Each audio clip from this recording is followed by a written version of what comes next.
Dun, dun, dun. So this is the going homeless checklist.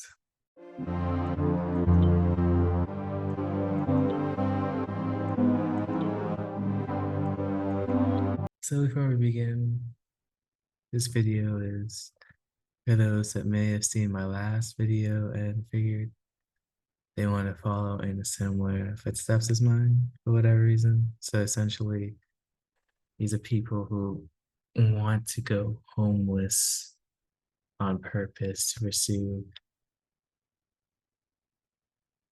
a greater cause or fulfill a greater need within themselves that they bring into fruition. So maybe something along some artistic and spiritual goals in a sense. So FYI, these things I picked out are really done in hindsight. And at the time of doing them, it was mostly done through intuition, really. So wasn't much thought behind it, or some of these things just so happen to be the way they are. So for me, the first thing I thought I should point out is it's a good idea not to have debt. Uh, debt.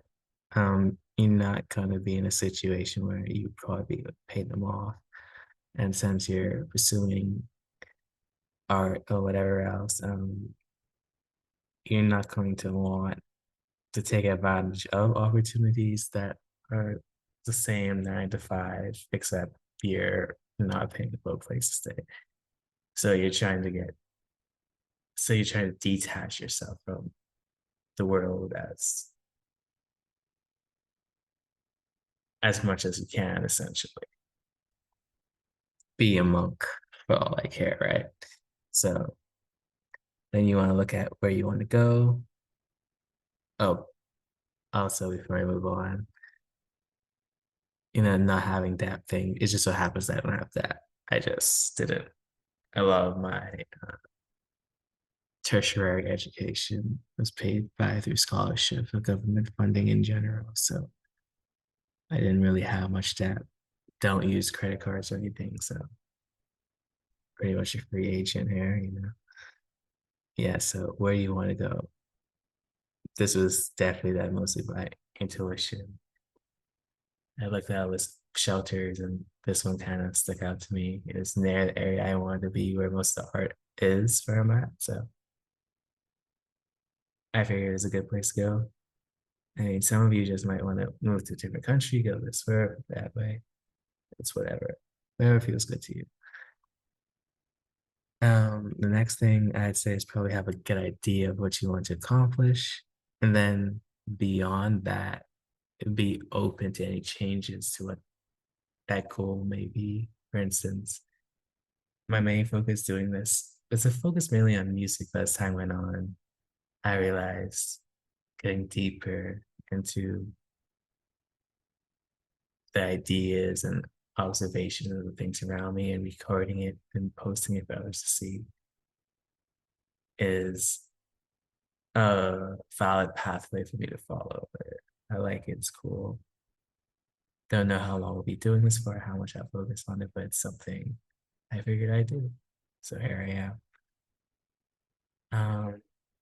So if possible, along the journey of getting to this point, or as you continue the journey, you definitely want to focus on being self-aware and developing your self-awareness. Everything is a continuous journey, so there's probably no exact point where you'd actually stop developing your self-awareness. Um, at the level I'm at with it, the main thing I usually notice about myself is that everything is ironic. So um, there'll always be a moment where I look at something and something I may catch myself saying something that might somehow be ironic or almost even against something else I may have said previously. But when you're in the space of thought, if you think about something so much, if you think about something thoroughly, you're eventually going to have counter arguments for yourself. Nothing wrong with that.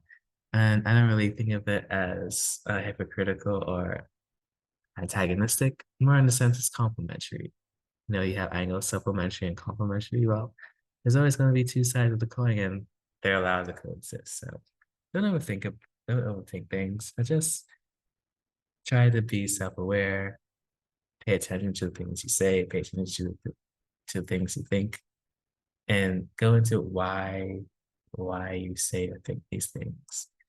Go into the emotions they make you feel, essentially, and how it affects the things around you. I think it's very interesting and very helpful. And then, last but not least, understand your limitations. We all have things that we can and can't do. Understand how to leverage these things. I always try to look at things that I or others may consider to be weaknesses and leverage it in a way where it becomes strength, useful, uh, something to look at that encourages me to go further, right? So that's pretty much ended it there. Have any questions, I guess, ask them, want examples of what I'm talking about, and and thanks for watching. Hopefully this has been helpful.